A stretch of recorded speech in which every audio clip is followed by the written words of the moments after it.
Hello guys, Micah here. It's June 6, birthday ng tatay ko. At eto pa ang maganda. Dahil this is the first time na ang tatay ko magyaya ng swimming. Sagot daw niya ang siste. Dahil sa birthday niya, sinagot ko na. So eto yung mag-asawa. Inunang tinira ang mga talaba. Ayan o, ang lilit ng talaba pero matataba yan. Enjoy naman sila sa efficacy pool. Ayan. So, dahil birthday niya, dami kong pictures kuha nilang dalawa ni mama. So, talagang silang dalawa lang. O, diba? Saya-saya. Ito pala yung birthday ng tatay ko na hindi namin makakalimutan. Alam niyo kung bakit? First time niyang hindi naging KJ. As in talagang hindi sumasama sa mga ganyan eh. So, ngayon sumama talaga siya. Siya pa ang nagyaya. Tapos, ito din yung first time na si Noah ginustong maligo sa dagat. Tinan mo, ayaw na nga umahon eh.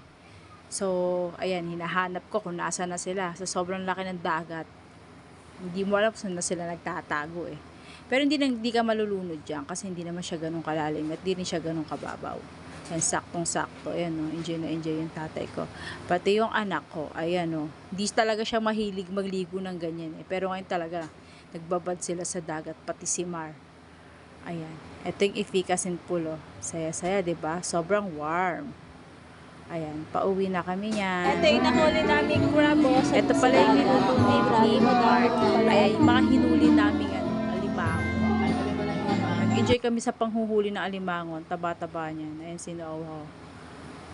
Masaya. Masaya sa chicks. Yan siguro ay umahon yan. Tingnan mo. Ayan. Binidyo ako talaga siya kasi hindi talaga siya mahilig yan maglalangoy ng ganyan.